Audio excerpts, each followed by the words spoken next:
بسم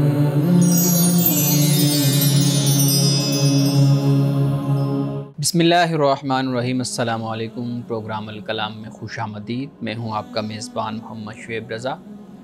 ناظرین کرام، یہ پروگرام جو سٹی نیوز نیٹ ورک اور ادارہ فکر جدید کے اشتراک سے شروع کیا گیا ہے، اس کے پہلے حصہ میں ہم قرآن کریم کی کچھ آیات کو سمجھنے کی کوشش کرتے ہیں اور اس کے ساتھ ساتھ کچھ بہت اہم سوالات کو پروگرام کا حصہ بناتے ہیں۔ حسب سابق ہمارے ساتھ شریک گفتگو ہیں جناب محمد امانت رسول صاحب۔ امانت صاحب خوش آمدید، بہت شکریہ آپ کے وقت کا۔ میری معاونت کے لیے موجود ہے جناب ڈاکٹر عمر صاحب۔ Thank you so much doctor صاحب۔ آپ کے پاس کچھ سوالات ہیں، انشاءاللہ ہم پروگرام میں ان سوالات کو ضرور ایڈریس کریں گے۔ ناظرین کرام، آپ کی اسکرین پہ ہمارا واٹس ایپ نمبر آ رہا ہوگا، آپ اپنے سوالات ہمیں بھیج سکتے ہیں، ہم انشاءاللہ آپ کے سوالات کو ضرور ایڈریس کریں گے۔ امانت صاحب، ہم گفتگو کر رہے تھے سورۃ الشعراء، اور اب غالباً تمام جو انبیاء ہیں ان کا ذکر جو مختصر یہاں بیان ہو رہا تھا سورۃ الشعراء میں، وہ مکمل ہو چکا ہے۔ اب اللہ رب العزت قریش کو مخاطب کر کے کچھ آیات بیان کر رہے ہیں، تو اپنی گفتگو کا آغاز کیجیے گا۔ بسم اللہ الرحمن الرحیم۔ کل ہم نے آیت نمبر 192 سے آیت نمبر 196 تک ہم نے تلاوت کی تھی، اور کچھ ترجمہ اور مختصر تشریح ہم نے اس کی بیان کی تھی، لیکن ایک دو باتیں جو بڑی اہم ہیں وہ میں چاہتا ہوں کہ میں بیان کر دوں۔ ایک تو یہ ہے کہ رسول اللہ صلی اللہ علیہ وسلم کا آخری نبی ہونا، آپ کی ختم نبوت، وہ یہاں سے بھی واضح ہو جاتی، یعنی ان آیات میں وہ عقیدہ موجود ہے۔ اچھا، یعنی اللہ سبحانہ و تعالیٰ نے حضرت موسیٰ علیہ السلام سے سورۃ الشعراء کا آغاز کیا، یعنی اس سورت کا آغاز حضرت موسیٰ علیہ السلام سے ہوتا ہے اور اختتام حضرت شعیب پر ہوتا ہے، اور اس دوران کئی پیغمبران خدا کا ذکر ہوا۔ اب آخر میں اللہ سبحانہ و تعالیٰ نے رسول اللہ صلی اللہ علیہ وسلم کا بھی ذکر کر دیا، آپ کی نبوت کا بھی ذکر کر دیا، اور یہ بتا دیا کہ اب اس کے بعد کسی اور کا ذکر نہیں ہے۔ یعنی آپ یہ دیکھیے نا کہ اس صورت کا اختتام رسول اللہ صلی اللہ علیہ وسلم کی ذات اقدس پر ہوتا ہے۔ صحیح، ٹھیک۔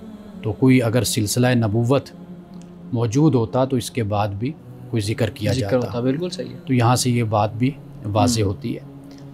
اور دوسری بات جو ہے وہ یہ ہے کہ جو رسول اللہ صلی اللہ علیہ وسلم پر ایمان نہیں لائے، یا اس وقت موجود تھے، آپ سے مناظرے کرتے تھے یا تضحیق کا اور استہزاء کا رویہ اختیار کرتے تھے، تو ان کے سامنے انبیاء علیہ السلام کی، رسل کی یہ ساری تاریخ بیان کر دی گئی، صحیح، بالکل، اور بہت ہی مختصر انداز میں بیان کر دی گئی۔ اس کے بیان کرنے کا مقصد یہی ہے، ان کو باور کرانا ہے کہ بھئی یہ کوئی انوکھا یا کوئی علیحدہ کوئی سلسلہ نبوت و رسالت نہیں ہے، بلکہ جب سے یہ کائنات بنی ہے تو اس وقت سے اللہ سبحانہ وتعالیٰ نے انسان کی تخلیق کے بعد ہی اس کی ہدایت کا اور اس کی رہنمائی کا جو سلسلہ ہے وہ شروع کر دیا تھا۔ اور رسول اللہ صلی اللہ علیہ وسلم تشریف لائے ہیں، اللہ کے آخری نبی اور رسول ہیں، تو آپ دنیا میں تشریف لائے، آپ کی بعثت ہوئی، تو یہ کوئی انوکھی بعثت نہیں ہے، بلکہ پہلے پیغمبر آتے رہے۔ اور آخری بات جو میں عرض کرنا چاہتا ہوں اس موقع پر، وہ یہ ہے کہ رسول اللہ صلی اللہ علیہ وسلم جو دین لائے وہ بھی بتا دیا کہ یہ دین کوئی علیحدہ دین نہیں ہے، کوئی نیا دین نہیں ہے۔ ما کنت بدعا من الرسل، کہ میں کوئی نیا رسول نہیں ہوں، کوئی علیحدہ کوئی، بلکہ میں اسی سلسلے کی کڑی ہوں، اسی کا تسلسل ہوں۔ تو رسول اللہ صلی اللہ علیہ وسلم کی تعلیم اور جو اللہ نے آپ کو وحی عطا کی، دین عطا کیا، تو وہ دین وہی ہے کہ جو پہلے پیغمبروں کو بھی اللہ سبحانہ وتعالیٰ نے عطا کیا۔ تو لہٰذا یہ وہ بات ہے کہ جو قریش کو باور کرائی گئی، یعنی اس کے ذریعے سے ان کو یہ بتا دیا گیا۔ اور پھر اس صورت کا جو نام ہے شعراء، چونکہ ہم آگے جا کر پڑھیں گے، وہ چونکہ گڑھ تھا، مرکز تھا شعراء کا، صحیح، ٹھیک، شاعروں کا، عرب کی سرزمین، عرب کی سرزمین، ٹھیک ہے۔ تو لہٰذا یہ بھی ایک فرق واضح کر کے ان کو بتا دیا کہ بھئی قرآن مجید یہ وما ہوا بقول شاعر، یہ شاعر کا کلام نہیں ہے، اور ہمارے پیغمبر کی شان کے بھی یہ لائق نہیں ہے کہ ان کو شاعر کہا جائے۔ تو یہ تصور بھی یہاں پر واضح ہو گیا، کیونکہ یہ ایک ابہام کہہ لیجئے یا اشکال کہہ لیجئے یا اعتراض کہہ لیجئے، یہ ان کے ذہنوں میں پیدا ہوتا تھا اور وہ برملا اس کا اظہار بھی کرتے تھے، کیونکہ وہاں پہ جو معاشرت تھی وہ اس طرح کی تھی، کلچر شاعری کا کلچر تھا، اور میلوں پر، ٹھیلوں پر اور بازاروں میں وہ بیٹھے ہوئے اسی طرح شاعری کیا کرتے تھے، اور بڑے بڑے چوپال آپ کہہ لیجئے مشاعرے وہاں پر منعقد ہوا کرتے تھے، اور بڑے پائے کے شعراء پیدا ہوئے، لبید جیسے، امرؤ القیس جیسے بڑے بڑے شعراء وہاں پر پیدا ہوئے۔ تو لہٰذا وہ جو فصاحت و بلاغت ہے اور طلاقت لسانی جس کو کہا جاتا ہے، وہ تو کمال اور عروج پر تھا نا، تو لہٰذا وہ بھی ایک پہلو گمراہ ہونے کا تھا، تو وہ گمراہ ہوئے بھی صحیح اور اس تعصب کا شکار بھی ہوئے، تو قرآن مجید نے پھر اس مسئلے کو بھی اس صورت میں واضح کر دیا، کلیئر کر دیا۔ اب ہم پڑھتے ہیں۔ جی فرمایا وَإِنَّهُ لَتَنزِيلُ رَبِّ الْعَالَمِينَ، کہ بے شک یہ کلام یعنی قرآن مجید یہ نازل کردہ ہے رب العالمین کا، یعنی وہ رب کہ جو تمام جہانوں کی، یعنی جو ذات پرورش کرنے والی ہے، نقطہ آغاز سے نقطہ انجام و انتہا تک پہنچانے والی ہے اس کائنات کو، تو فرمایا کہ یہ تو اس کا نازل کردہ یہ کلام ہے۔ نازل بھی روح الامین، اس کو نازل کیا روح الامین نے، روح الامین یعنی حضرت جبریل علیہ السلام۔ قرآن مجید میں روح القدس بھی حضرت جبریل کو کہا گیا، روح الامین بھی کہا گیا، صرف روح بھی آپ کو کہا گیا۔ آپ بڑے فرشتے ہیں جو وہی انبیاء علیہ السلام پر لاتے رہے۔ قرآن مجید میں مختلف جگہوں پر، مقامات پر آپ کا ذکر ہوا، اور ہم نے کل کے پروگرام میں بھی اس کا ذکر کیا تھا، مختصر اس کا ذکر کیا تھا۔ جبریل کی مخالفت یہود کرتے تھے، تو اس مخالفت کی وجہ یہ نہیں تھی کہ ان کے لٹریچر میں کوئی حضرت جبریل علیہ السلام کی کوئی مخالفت چلی آ رہی تھی، وہ مانتے تھے کہ جبریل وہی ہے کہ جو وہی لاتا ہے انبیاء پر۔ چڑ جبریل سے اس لیے ہوئی کہ یہ رسول اللہ صلی اللہ علیہ وسلم نے نبوت کا اعلان کیا ہے، اس یعنی دشمنی میں، وہی ان کی طرف کیوں آئی ہے، اس عداوت میں اور اس دشمنی میں جبریل کے مخالف ہو گئے۔ تو قرآن مجید نے اس بات کو بالکل کلیئر کر دیا کہ جو بھی اللہ کا دشمن ہے، جو رسولوں کا دشمن ہے، جو ملائکہ کا، جبریل کا اور میکائیل کا دشمن ہے، فرمایا فإن اللہ عدو للکافرین، کہ اللہ تعالیٰ کافروں کا دشمن ہے۔ یہ کلیئر کٹ قرآن پاک نے سورۃ البقرہ میں اس کو بیان کر دیا۔ تو روح القدس یہی وہی ہیں جنہوں نے حضرت عیسیٰ علیہ السلام کے لیے بھی، چونکہ حضرت عیسیٰ علیہ السلام پر بھی نعوذ باللہ یہی تہمت لگاتے تھے کہ بھئی ان کو فلاں جادوگر جو ان سے ہے وہ سکھاتا ہے، اور فلاں شیطان یا جن اس وقت کے جو لوگ مشہور ہوتے ہوں گے ان کی طرف منسوب کر دیا کرتے تھے۔ لیکن حضرت مسیح علیہ السلام نے بھی بہت عقلی اور بہت لاجیکل کہنے اور بڑی وزڈم کے ساتھ ان کی باتوں کا جواب دیا۔ اچھا، ایک سمپل سادہ جواب تو یہ ہے کہ بھئی حضرت مسیح علیہ السلام نے کہ شیطان بھی بھلا اپنی سلطنت کو، یا کوئی بھی بادشاہ اپنی سلطنت کو برباد کرتا ہے؟ یعنی اگر میں جو پیغام دے رہا ہوں اور تم یہ کہتے ہو کہ یہ شیطان کی طرف سے پیغام ہے، تو اتنا اچھا پیغام اور ہدایت والا پیغام، صالحیت والا پیغام بھلا شیطان دے گا؟ کی طرف سے یعنی اپنی سلطنت، اپنی بادشاہت، اپنی ریاست کو شیطان برباد کرے گا اس نیکی کے ذریعے سے؟ وہ تو آیا ہی شر پھیلانے کے لیے۔ تو حضرت مسیح علیہ السلام نے ان کے اس اعتراض کا اور اس الزام کا جواب اس طرح دانش مندی کے ساتھ دیا، اور یہ بائبل میں موجود ہے۔ صحیح۔ تو حضرت جبریل علیہ السلام کے حوالے سے قرآن پاک یہی کہتا ہے کہ وَأَيَّدْنَاهُ بِرُوحِ الْقُدُسِ، کہ ہم نے مسیح علیہ السلام کی جو تائید کی روح القدس کے ذریعے سے ہم نے تائید کی، یعنی وہاں پہ بھی حضرت جبریل امین جو ہے نا وہ مراد ہے۔ بعد نے کئی جگہوں پر قرآن مجید میں مفسرین نے یہ بھی بیان کیا روح القدس سے مراد بائبل بھی ہے۔ اچھا، ٹھیک۔ انجیل آپ کہہ لیجیے، بائبل نہیں، انجیل، یعنی وہ کتاب جو حضرت مسیح علیہ السلام پہ نازل ہوئی۔ تو بعد لوگوں نے اس سے مراد وہ بھی لیا اذ ایدتک بروح القدس، کہ میں نے تیری جو تائید کی ہے وہ روح القدس کے ذریعے سے، یعنی انجیل کے ذریعے سے میں نے تجھے تقویت اور تجھے طاقت میں نے دی ہے۔ صحیح۔ مولانا صاحب اگر مجھے اجازت دیں تو یہاں پہ ایک چیز ذہن میں میرے آ رہی ہے، یہاں پہ روح الامین کا لفظ استعمال ہوا، یعنی وحی کا جو سلسلہ ہے وہ جبریل امین رضی اللہ تعالیٰ عنہ وہ لے کے آ رہے ہیں، علیہ السلام لے کے آ رہے ہیں۔ تو اب بتائیے گا کہ ہم جب بچپن میں پڑھتے تھے کتب میں، تو ہم نے دیکھا کہ وحی کے مختلف ذرائع یا طریقے تھے ایسے کہ جن کے ذریعے رسول اللہ صلی اللہ علیہ وآلہ وسلم تک وہ بات پہنچائی جاتی تھی۔ ہم نے یہ بھی پڑھا کہ وہ گھنٹی کی آواز تھی، یہ بھی پڑھا ہم نے کہ وہ خواب آتا تھا رسول اللہ صلی اللہ علیہ وسلم کو، یہ بھی پڑھا کہ جبریل امی کبھی انسانی شکل میں، یعنی جو عام انسان ہوتے ہیں اس شکل میں بھی آتے تھے، کبھی انسان کی شکل کے بغیر بھی آتے تھے. تو یہاں کیا قرآن کریم ان چیزوں کو بیان کرتا ہے کہ یہ سارے وہ ذرائع ہیں جن کے ذریعے رسول اللہ صلی اللہ علیہ وآلہ وسلم تک؟ دیکھیے وہ ذرائع نہیں ہیں، وہ کیفیات آپ اس کو کہیے جو رسول اللہ صلی اللہ علیہ وسلم کی کیفیت ہوتی تھی. یعنی جیسے آپ کا جسم پر ایک کپ کپی کا طاری ہو جانا یا پسینہ آ جانا، یا جیسے صحابہ کرام رضوان اللہ تعالیٰ علیہ مجمعین نے بھی بیان کیا کہ ایک صحابی بیان کرتے ہیں کہ میری جو ٹانگ تھی، پٹ تھا، یہ رسول اللہ صلی اللہ علیہ وسلم کی ٹانگ کے نیچے تھا، تو جب وہی اتری تو مجھے ایسے لگتا تھا کہ شاید میری ٹانگ ٹوٹ جائے گی. یہ کیفیات مختلف ہیں. امام بخاری نے بھی یعنی احادیث روایات میں یہ بیان کیا ہے، اور باقی اور محدثین نے بھی اپنی جو ان کا مجموعہ ہے اس میں جو روایات اکٹھی کی گئی، یہ کیفیات ہیں جس کو بیان کیا گیا. لیکن قرآن پاک نے جو بیان کیا نا وہ ہے ما کان لبشر ان یکلمہ اللہ الا وحیا او من وراء حجاب او یرسل رسولا ویوحی باذنہ ما یشاء. وہ قرآن پاک نے بیان کیا. ایک تو اشارہ، جیسے آپ کہہ لیں رؤیا آپ کہہ سکتے ہیں، ایک تو یہ قرآن پاک نے کہا. دوسرا یہ ہے کہ جیسے حضرت موسیٰ علیہ السلام سے اللہ تعالیٰ نے کلام کیا. ٹھیک.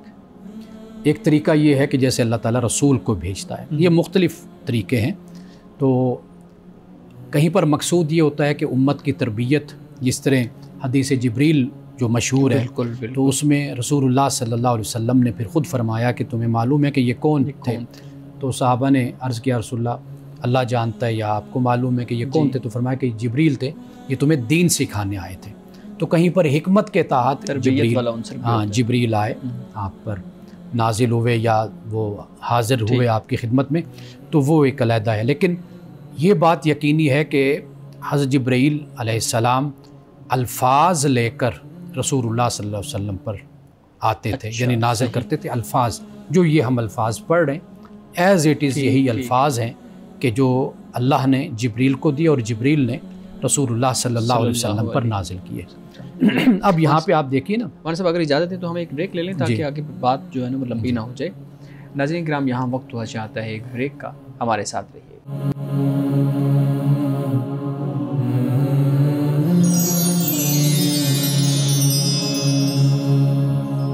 پروگرام میں ایک دفعہ پھر خوش آمدید. جی مولانا صاحب، آپ آیات کی تلاوت فرما رہے تھے. نازل بہ روح الامین، اس قرآن کو نازل کیا روح الامین نے. یہ حضرت جبریل علیہ السلام، قرآن پاک نے انہ لقول رسول کریم بھی کہا کہ یہ رسول سے مراد سورۃ التکویر ہے غالباً، کہ اس میں رسول سے مراد جبریل بھی ہیں. اچھا، یعنی یہ جو لفظ رسول ہے یہ اس معنی میں آپ اس کو سمجھیے کہ یہ یعنی جسے بھیجا جاتا ہے، پیغام پہنچانے والا، اس کو رسول کہا جاتا ہے. قرآن پاک نے ان کے لیے جو الفاظ استعمال کیے وہ مطاعن ثم امین کے الفاظ بھی استعمال کیے کہ اطاعت کی گئی اور پھر آگے کیا امین، کہ یہ امانت دار. یعنی ایسا نہیں ہو سکتا. یہ جو آپ اس پہ غور کیجئے کہ یہ الفاظ قرآن مجید کیوں استعمال کرتا ہے. یعنی رسولوں کے بارے میں بھی امین کا لفظ استعمال ہوا اور جبریل کے لیے بھی امین کا لفظ استعمال ہو رہا ہے تمام رسولوں کے لیے. یعنی یہ بتانا اور یہ باور کرانا مقصود ہے کہ یہ لوگ ایماندار ہیں، باکردار ہیں، دیانتدار ہیں، اپنی معاشرتی اور عملی زندگی میں بھی دیانتدار ہیں، اور اللہ کی وحی کو پہنچانے میں بھی یہ امین اور یہ دیانتدار ہیں. اور جبریل کے لیے بھی یہ لفظ استعمال کیے اس لیے کہ جن کی طرف عرب منسوب کرتے تھے، شیطان، جن یا شعراء یا اس طرح کی بات، کلام معاذ اللہ ان کی طرف سے بھیجا جاتا ہے، تو ان کا جو کریکٹر و کردار تھا وہ بھی پورے معاشرے کے سامنے تھا. وہ ہم آگے جا کر جو شعراء کے بارے میں قرآن نے کہا ہم اس کو پڑھیں گے. اب اس کے بعد فرمایا علی قلبک لتکون من المنذرین، کہ یہ آپ کے دل پر نازل کرتے ہیں. علی قلبک، آپ کے دل پر یہ روح الامین نے اس قرآن کو نازل کیا لتکون من المنذرین، تاکہ آپ ڈرانے والوں میں سے ہو جائیں، منذر ہو جائیں، یعنی آپ خبردار کرنے والے ہو جائیں، لوگوں کو بتائیں. چونکہ قرآن کا کہ مختلف جو مقاصد ہیں جب ہم پڑھتے ہیں تو ہدایت بھی ہے، انذار بھی ہے، آخرت کے بارے میں بتانا بھی ہے، قانون بھی ہے، تاریخ بھی ہے، یہ سب کچھ قرآن پاک بیان کرتا ہے. تو یہاں پر انذار منذرین بلسان عربی مبین، اور اسے عربی زبان میں، اور عربی کون سی؟ عربی مبین، عربی معلیٰ جس کو آپ کہہ لیجیے، اس زبان میں قرآن پاک کو یہ آپ کے دل پر نازل کرتے ہیں۔ اچھا، یہاں پہ دل کا لفظ جو استعمال ہوا ہے اس کی کیا حکمت ہے؟ یعنی دل پر نازل کرنے سے مراد یہ ہے کہ جو انسان سمجھتا ہے، جیسے ہم نے پہلے ایک دفعہ قلب کے حوالے سے بات کی تھی، کہ جیسے قرآن مجید نے سورۃ الاعراف میں یہ کہا کہ لہم قلوب لا یفقہون بہا، ان کے پاس دل ہیں لیکن وہ سمجھتے نہیں۔ تو گویا کہ یہ وہ ایک صلاحیت ہے، یہ وہ جوہر ہے جو اللہ سبحانہ و تعالیٰ نے انسان کو عطا کیا ہے، کہ یہ وہ یعنی سورس آپ کہہ لیجئے کہ جس کے ذریعے سے انسان کو انڈرسٹینڈنگ ہوتی ہے، انسان کو فہم ہوتا ہے، فکر ہوتی ہے۔ تو اللہ سبحانہ و تعالیٰ قلب پر ہی اپنے کلام کو نازل کرتا ہے، کیونکہ یہ وہ صلاحیت اور اہلیت ہے۔ پیغمبر کا جو مقام ہے اور جو اس کی اہلیت اور صلاحیت ہے وہ تو بہت ہی بلند ہے، آخر اس دل کو منتخب کیا گیا، تو قلب کا در حقیقت یہ مطلب ہوتا ہے۔ ٹھیک ہے۔ تو ایک دوسری چیز بھی تو ہے کہ یہ جو عربی مبین کا ہم نے لفظ پڑھا ہے، اور ایک اور جگہ بھی میرے خیال میں اس طرح سے بیان کیا گیا ہے، یہ جو قرآن کریم کا صرف عربی زبان میں نازل ہونا ہے، اس کے اوپر بھی بہت سے مستشرقین بھی جو ہے نا وہ اعتراضات کرتے ہیں، اور بہت سے ہمارے ہاں بھی لوگ آج کل اعتراضات کرتے ہیں، جی یہ اگر کسی اور زبان میں نازل ہوتی تو وہ زیادہ اس کو سمجھنا آسان ہو جاتا، یا آج کل انٹرنیشنل لینگویج انگریزی ہے تو انگریزی میں نازل ہوتی تو وہ ایک انٹرنیشنل بن جاتی۔ تو یہ جو پوری انسانیت کے لیے ایک کتاب نازل ہوئی ہے، وہ صرف خاص لوگوں کی زبان کے اندر ہی کیوں نازل ہوئی ہے؟ قرآن مجید نے خود اس مسئلے کو بیان کیا ہے کہ وما ارسلنا من رسول الا بلسان قومہ، کہ ہم کسی بھی رسول کو نازل کرتے ہیں تو جو بھی ہماری وحی اترتی ہے، جو رسول ہوتا ہے وہ اپنی قوم یعنی جو زبان بولتا ہے، جو قوم بولتی ہے، اس میں رسول کو بھیجا جاتا ہے۔ اچھا صحیح۔ تو ایک تو یہ ہے کہ خود قرآن مجید نے ایک مقام پر اس مسئلے کو بہت اچھے طریقے سے واضح کر دیا، اس لیے کہ عجمی کا الزام بھی لگایا کرتے تھے نا، اور قرآن مجید نے کئی مقام پر اس بات کو بیان کیا ہے کہ بھئی یہ کہتے ہیں کہ بھئی عجمی جو ہے وہ سکھاتا ہے محمد صلی اللہ علیہ وسلم کو، تو وہاں پر جو الفاظ آئے ہیں کہ اگر ہم قرآن کو عجمی زبان میں نازل کرتے نا، یہ ہیں عربی، اور ان پہ قرآن عجمی میں نازل ہوتا یا عجمی لاتا تو لولا فصلت آیات، پھر یہ کہتے کہ بھئی اس کی آیات کو کھولا کیوں نہیں گیا، سمجھ نہیں آتی، اس کی وضاحت کیوں نہیں کی گئی، یعنی اعتراض پھر بھی ہوتا اعجمی و عربی۔ آگے قرآن کہتا ہے کہ یہ پھر خود یہ کہتے کہ کیا مطلب کلام عجمی ہے اور ہم عربی ہیں، تو یہ کیسا مطلب کلام اترا؟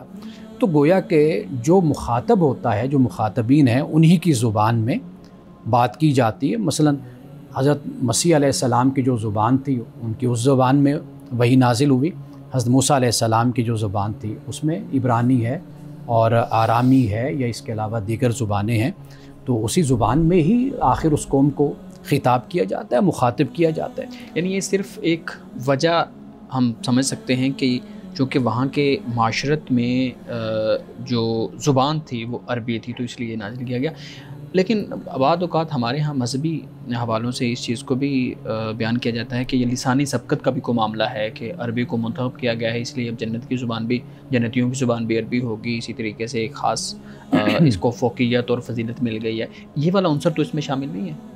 دیکھیے یہ جو فضیلت کی بات ہے نا، فضیلت تو بعد میں پیدا ہوتی ہے نا، یعنی اللہ سبحانہ و تعالیٰ نے اس کا انتخاب فرمایا تو کیوں انتخاب فرمایا؟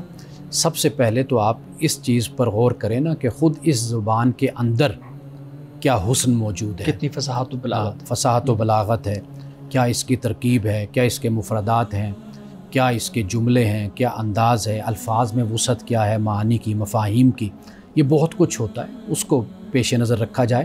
ہم ایک بحیثیت انسان ان چیزوں پر غور کر سکتے ہیں، دیکھ سکتے ہیں، اور عربی زبان کی جو خوبصورتی اور اس کا حسن ہے اور اس کی جو وسعت ہے، اس کے تو اہل زبان کے علاوہ جو مخالف بھی ہیں وہ بھی اس بات کو تسلیم کرتے ہیں کہ یہ زبان بہت ہی اعلیٰ زبان ہے۔ صحیح جی مولانا صاحب۔ اب اس کے بعد جو بیان فرمایا وہ ہے کہ وَإِنَّهُ لَفِي زُبُرِ الْأَوَّلِينَ، اور اس کا ذکر اگلے لوگوں کی کتابوں میں بھی ہے۔ اور اس کا پتہ ہمیں یہاں سے چل جاتا ہے کہ خود جو اہل عرب تھے وہ قوم یہود سے، علماء یہود سے رابطہ کرتے تھے. یعنی آپ کو معلوم ہے کہ حضرت یوسف علیہ السلام، جب سورۃ یوسف ہم نے پڑھی تھی تو سورۃ یوسف کے نازل ہونے کے اسباب میں سے ایک سبب جو بیان کیا جاتا ہے وہ یہ بیان کیا جاتا ہے نا کہ مکہ والے علماء یہود کے پاس گئے یا قوم یہود کے پاس گئے، ان سے جا کر پوچھا تو انہوں نے کہا کہ بھئی جا کر محمد صلی اللہ علیہ وسلم سے یہ پوچھو کہ بھئی یہ قصہ بنی اسرائیل کس طرح مصر میں کیسے آئے تھے، یہ سوال جا کر پوچھو. تو اگر وہ اس کا جواب دے پائے تو وہ اللہ کے رسول اور نبی ہوں گے. اچھا، پھر اس کے علاوہ جو دیگر سوالات جو قرآن پاک نے سورۃ الکہف میں بھی بیان کیا ہے، ذوالقرنین کے حوالے سے، روح کے حوالے سے، اصحاب کہف کے حوالے سے، ایسے سوالات تو وہ خود کہتے تھے کہ جا کر پوچھو. اور رسول اللہ صلی اللہ علیہ وسلم نے بالکل اللہ نے جو وحی فرمائی اس کے مطابق آپ نے وہ جوابات ان کے سامنے رکھ دیے. باقی جن کو ایمان نصیب ہونا ہوتا ہے وہ اپنی سرکشی اور تعصب سے بالا ہو کر غور و فکر کرتے، حقائق کو سمجھتے ہیں، اس کے بعد وہ قبول کر لیتے ہیں. لیکن آپ یہ دیکھیے کہ زبور الاولین آج بھی بائبل میں بہت سے مقامات، بلکہ 2 دن پہلے میں خود ہی ڈائریکٹ ان مقامات کو نکال کے میں پڑھ رہا تھا، دیکھ رہا تھا کہ چونکہ حوالے تو بڑے دیے جاتے ہیں تو میں نے کہا ذرا چیک تو کروں کہ یہ مقامات واقعی موجود ہیں یا نہیں. تو وہ ایز اٹ از وہ مقامات آج بھی بائبل میں موجود ہیں. یعنی وہ زبور میں بھی ہیں. خیر یہ زبور تو علیحدہ لفظ ہے، تو زبور میں بھی ہیں اور بائبل کے مختلف جو ابواب ہیں ان میں بھی یہ نشاندہی رسول اللہ صلی اللہ علیہ وسلم کی تشریف آوری اس کی وہاں پر موجود ہے. ایک تو یہ بات. دوسرا یہ کہ اب مدینے میں آپ دیکھیے نا کہ عبداللہ بن سلام کا ذکر ہوتا ہے، بالکل علماء یہود میں سے تھے. انہوں نے رسول اللہ صلی اللہ علیہ وسلم سے نشانی مانگی، یا آپ کی شخصیت کو، ذات کو دیکھ کر، یا وہ جو گواہیاں آس پاس سے ملی انہوں نے کہا یہ تو بالکل وہی بشارت ہے کہ جو ہماری کتابوں میں موجود ہے. اچھا، پھر اس کے علاوہ سلامہ بن سلامہ ایک صحابی کا نام آتا ہے. وہ اگرچہ عالم تو نہیں تھے لیکن یہود کے ساتھ بیٹھتے تھے، ان کے لٹریچر سے واقفیت تھی.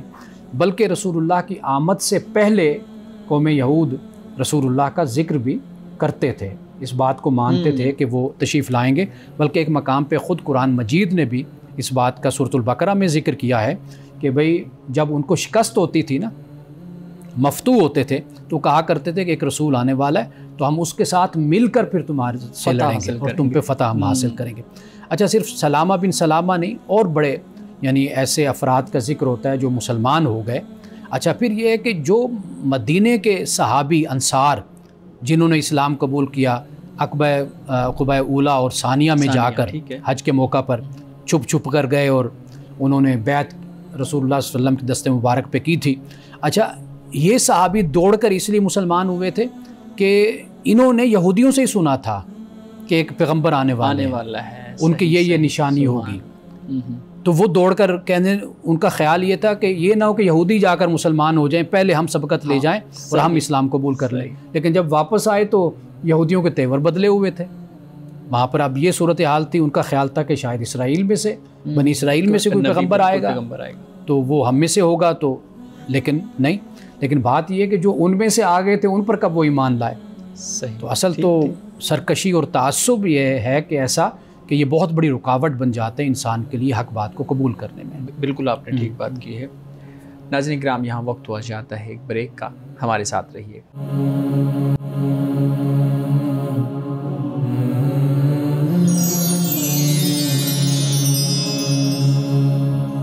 پروگرام میں ایک دفعہ پھر خوش آمدید. ہمارے صاحب، جن چیزوں کا آپ ذکر کر رہے تھے تو مجھے یاد آ رہا تھا آپ کی ایک کتاب بھی آ رہی ہے نا ابھی، میرے خیال میں قرآن اور بائبل پہ اس کا ذکر سنا ہوا ہے. مختصر ہمارے ناظرین کے لیے بتائیے گا اس کتاب میں ہے کیا اور وہ کیوں اہم ہے پڑھنے کے حوالے سے. اچھا، ایک تو تقریباً کوئی 2 سال مجھے اس کتاب پر ہو گئے ہیں اور ابھی تک میری تسلی نہیں ہے. تو اس کا مسلسل مطالعہ اور تحقیق اس پر ہو رہی ہے، ابھی میں کر رہا ہوں، تو مزید کچھ اور وقت لگے گا. لیکن میں نے اس کتاب میں مماثلت کو بیان کیا ہے. یعنی جس طرح قرآن مجید بیان کرتا ہے نماز، روزہ، زکوٰۃ، حج کا ذکر کرتا ہے، تو بائبل میں اس کے کیا حوالے ہمیں ملتے ہیں، یہ اس پر کام ہے. ایسے ہی اخلاقیات کے حوالے سے ہے کہ جو مذاہب عالم کی ایک مشترکہ تعلیم ہو جاتی ہے۔ پھر یہ ہے کہ اس وقت جو عالمی حالات ہیں اور مذہبی حوالے سے جو ہمارے ہاں منافرت ہے، وہ تعصبات ہیں، ان کو میں نے بیان کیا ہے کہ اس کو ہم کیسے دور کر سکتے ہیں۔ تو یہ کتاب یعنی اس حوالے سے نہیں ہے، کوئی مناظرانہ طرز کی کتاب یہ نہیں ہے کہ جس پہ میں کوئی علمی کتاب اہل مسیحیت کو چیلنج کروں، عالم مسیحیت کو۔ وہ چیلنج کرنے والا، مناظرے والا میرا مزاج بھی نہیں ہے۔ تو میں نے اس کتاب میں کوشش کی ہے کہ وہ چیزیں میں بیان کروں کہ جو ایک مماثلت کی اس طرح صورت بن جائے کہ کم از کم جو قرآن پاک نے کہا نا، تعالوا الی کلمۃ سواء بیننا و بینکم، کہ نبی صلی اللہ علیہ وسلم آپ کہہ دیجئے کہ آؤ اس بات کی طرف جو ہمارے اور تمہارے درمیان مشترکہ ہے۔ تو وہ میں نے مشترکہ باتیں سامنے رکھی ہیں، تو اس سے پھر دروازہ آگے یہ کھلتا ہے کہ ختم المرتبت رسول اللہ صلی اللہ علیہ وسلم کی ذات اقدس تک ہم پہنچیں کہ آپ کا پیغام اور آپ کا میسج کیا ہے۔ صحیح۔ مولانا صاحب آپ مزید کوئی؟ جی بس میں ایک آیت چاہتا تھا تاکہ اس پہ ہماری مکمل ہو جائے گی۔ وہ یہ کہ اولم یکن لہم آیۃ ان یعلمہ علماء بنی اسرائیل، کیا ان کے لیے یہ نشانی نہیں ہے کہ اس کو بنی اسرائیل کے علماء جانتے ہیں، قرآن کو جانتے ہیں، اللہ کے رسول کو جانتے ہیں۔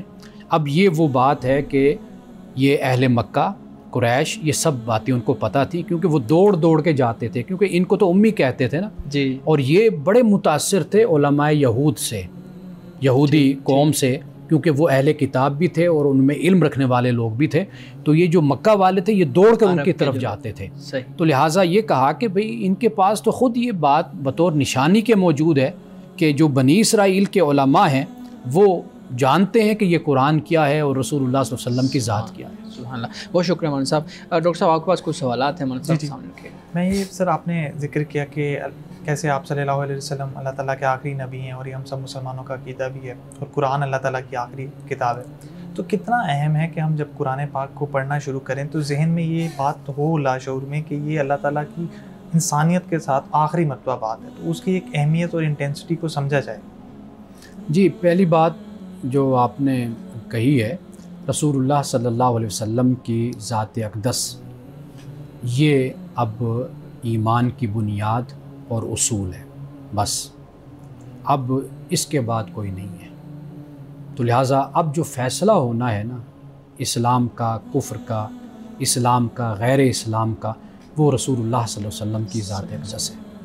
قرآن مجید جب ہم پڑھتے ہیں تو بہت خوبصورت بات، اگرچہ حضرت علی رضی اللہ تعالیٰ عنہ سے منسوب بہت سی باتیں، یہ ایک بات بھی آپ ہی سے منسوب بیان کی جاتی ہے، وہ یہ ہے کہ آپ فرماتے ہیں کہ جب میں چاہتا ہوں کہ میں اللہ سے گفتگو کروں، اللہ سے کلام کروں، تو پھر میں نماز پڑھتا ہوں، اور جب میں یہ چاہتا ہوں کہ اللہ مجھ سے کلام کرے تو پھر میں قرآن پڑھتا ہوں۔ تو یہ اتنی گہری بات ہے اور اتنی حکمت بری بات ہے کہ اگر ہم اس طریقے سے قرآن پاک کو پڑھیں، یعنی وحی کا سلسلہ تو منقطع ہو گیا، الہام کا سلسلہ ختم ہو گیا، اب یعنی آسمان سے اب وحی نہیں اترے گی، فرشتہ نہیں آئے گا کوئی کلام لے کر۔ اب کیا ہے؟ اب یہی ہے، یعنی اگر ہم اسی احساس کو اور اپنے اسی ایمان کو تازہ اور زندہ رکھیں کہ اب ہمارے پاس خدا کی رہنمائی اور ہدایت کا آخری جو ٹیکسٹ ہے اور آخری متن ہے وہ قرآن مجید ہے، آخری کتاب۔ اب ہم نے یہ جاننا ہے کہ ہمارا رب ہم سے کیا تقاضا کرتا ہے، کیا چاہتا ہے، وہ ہمیں حکم کیا دیتا ہے، کس سے منع کرتا ہے، اور ہم اس کی رضا کو کیسے حاصل کر سکتے ہیں، ہم کیسے جنتی بن سکتے ہیں، ہم اس کی جب بارگاہ میں حاضر ہوں تو ہم سرخرو ہو جائیں، ہم یہ سب کچھ کیسے جان سکتے ہیں؟ اب ہمارے پاس خارجی کچھ اور ذریعہ نہیں ہے سوائے اس کے کہ ہم قرآن مجید سے اپنے تعلق کو قائم کریں۔ دیکھیں کتنی محبت کی بات ہے کہ رسول اللہ صلی اللہ علیہ وسلم انہی الفاظ پر ہی اپنی نظروں کو دوڑایا کرتے تھے، یعنی یہی الفاظ تھے۔ بالکل، جبریل بھی یہی پڑھا کرتے تھے، صحابہ بھی، یعنی مقدس ہستیاں جو ہیں ہماری، وہ بھی انہی الفاظ۔ آج ہم خوش نصیب ہیں کہ ہم بھی انہی الفاظ کو اپنے سامنے اپنی آنکھوں سے ہم دیکھ رہے ہیں۔ تو ذرا انہی جذبات اور احساسات کے ساتھ ہی قرآن سے محبت اگر انسان قائم کر لے تو دنیا اور آخرت انسان کی سنور جاتی ہے۔ صحیح صحیح۔ ناظرین کرام، یہاں وقت ہوا چاہتا ہے ایک بریک کا، ہمارے ساتھ رہیے۔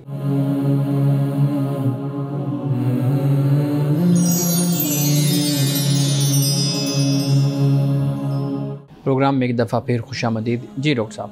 جی جہاں پہ سر آیت میں الفاظ ہیں کہ صاف عربی زبان میں قرآن پاک نازل ہوا، اس کا مطلب یہاں پہ آیت میں اس طرف اشارہ ہے کہ یہ سمجھ کر پڑھنے کی کتاب ہے، نہ کہ صرف اس کو تلاوت فرمائی جائے بلکہ اس کے اندر تدبر کیا جائے، غور و فکر کیا جائے، ورنہ یہاں پہ تو یہ الفاظ نہ ہوتے کہ صاف آسان عربی زبان میں. اللہ سبحانہ و تعالیٰ نے قرآن مجید میں ایک اور مقام پہ یہ فرمایا کہ فَإِنَّمَا يَسَّرْنَاهُ بِلِسَانِكَ لِتُبَشِّرَ بِهِ الْمُتَّقِينَ وَتُنذِرَ بِهِ قَوْمًا لُدًّا.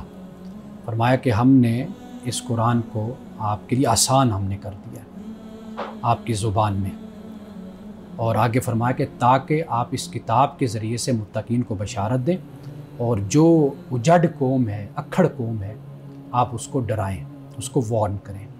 تو قرآن مجید خود یہ بتاتا ہے کہ اللہ سبحانہ و تعالیٰ نے اپنی حکمت کے تحت قرآن کو رکھا ہی آسان ہے، اور ایسا آسان رکھا ہے کہ یہ سطحی کلام بھی نہیں بنا جسے ہم پست کلام کہتے ہیں، اور اس کلام کا جو معیار ہے وہ بھی اعلیٰ معیار ہے، لیکن یہ معجزہ ہے کہ ہے پھر بھی آسان، سمجھ آنے والا، سمجھ آنے والا.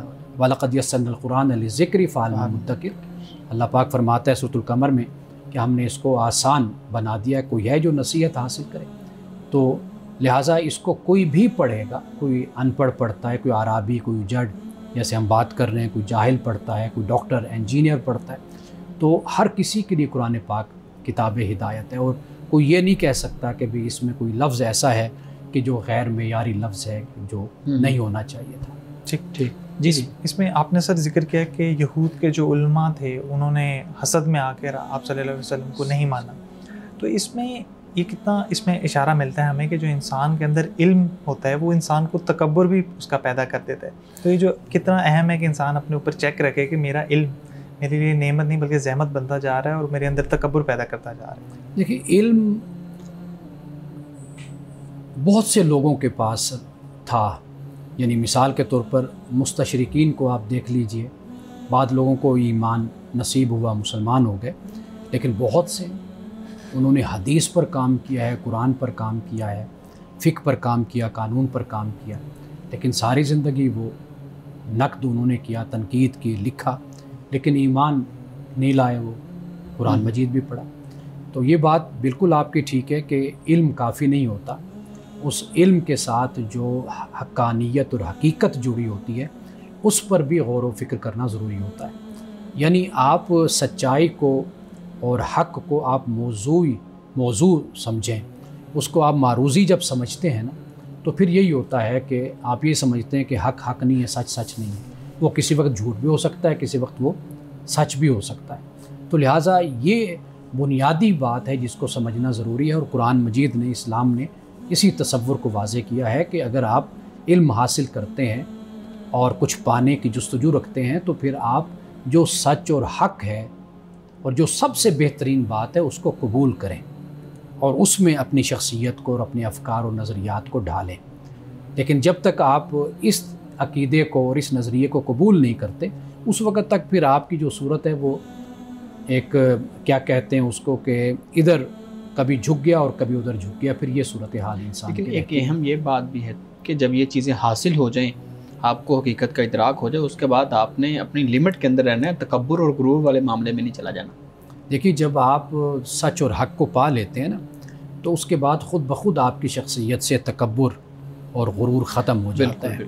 تو یہ صرف الفاظ کا رٹا یا کتابوں کو یاد رکھ لینا یہ صرف علم کا نام نہیں ہوتا نا. علم اس لیے ہوتا ہے کہ آپ جو چیز جیسے ہے اس کو اس طرح آپ پانے کی کوشش کرتے ہیں اور اس کو پانا در حقیقت یہ علم کہلاتا ہے. اور اس میں جو اہل علم کے ہاں یہ چیز پیدا ہونا شروع ہو جاتی ہے کہ صرف میں ہی ٹھیک ہوں، جیسے یہود کو لگتا تھا کہ صرف وہی ٹھیک ہے، دوسرا سامنے والا غلط ہے چاہے جو بھی بات کر رہے ہے. تو یہ کتنا مہلک ہے. دیکھیے علم کے ساتھ پھر وہ جو نفس انسان کا ساتھ ہے. اب ہم نے دیکھا ہے کہ جو لوگ مالدار ہوتے ہیں ان کے سامنے کوئی سادہ کپڑے کا انسان، سادہ کپڑے پہنے ہوئے انسان اگر بیٹھا ہو یا اس کا پس منظر خاندانی اتنا بڑا نہ ہو لیکن وہ ہو صاحب علم، تو ہم نے دیکھا ہے کہ اس صاحب علم کی کوئی قدر نہیں ہوتی. بہت سی چیزیں جو انسان کے لیے دھوکے کا باعث بن جاتی ہیں ان میں سے ایک علم بھی ہے. تو لہٰذا انسان اپنے تزکیہ پر، اپنی تطہیر پر اور اپنی ذات پر توجہ کرتا رہے اس وقت تک یہ کام انسان کر سکتا ہے اور یہ کارگر ہو سکتے ہیں کہ جب تک انسان علم کی حقیقت اور اس کی سچائی کو جب تک انسان نہیں پاتا۔ صحیح۔ مولانا صاحب حدیث مبارکہ بیان کیجیے گا۔ رسول اللہ صلی اللہ علیہ وسلم نے بارش کے لیے جو دعا فرمائی وہ دعا یہ ہے کہ اللہم سیبا نافعا، اے اللہ یہ جو بارش ہے اسے ہمارے لیے نفع بخش بنا دے۔ تو اب ہم سب کو مل کر اللہ کی بارگاہ میں یہی دعا کرنی چاہیے کہ اے اللہ ہمارے ملک میں جو بارش ہے اسے ہمارے لیے تو نفع بخش بنا دے، اور جو تو نے ہمیں عقل جو شعور ہمیں دیا ہے اے اللہ ہمیں توفیق عطا فرما کہ ہم اس کا صحیح استعمال کر کے یہ جو بارش ہمارے لیے زحمت بنتی جا رہی ہے ہم اپنی عقل سے اپنے شعور سے اس کو اپنے لیے رحمت بنا لیں۔ ناظرین کرام، اس دعا کے ساتھ اپنے پروگرام کا اختتام کریں گے۔ اللہ رب العزت حسن کلام اور تاثیر کلام عطا فرمائے، ہماری زبان کی گروں کو کھول دے اور سننے والوں تک خیر کا پیغام پہنچے۔ اجازت دیجیے، خدا حافظ۔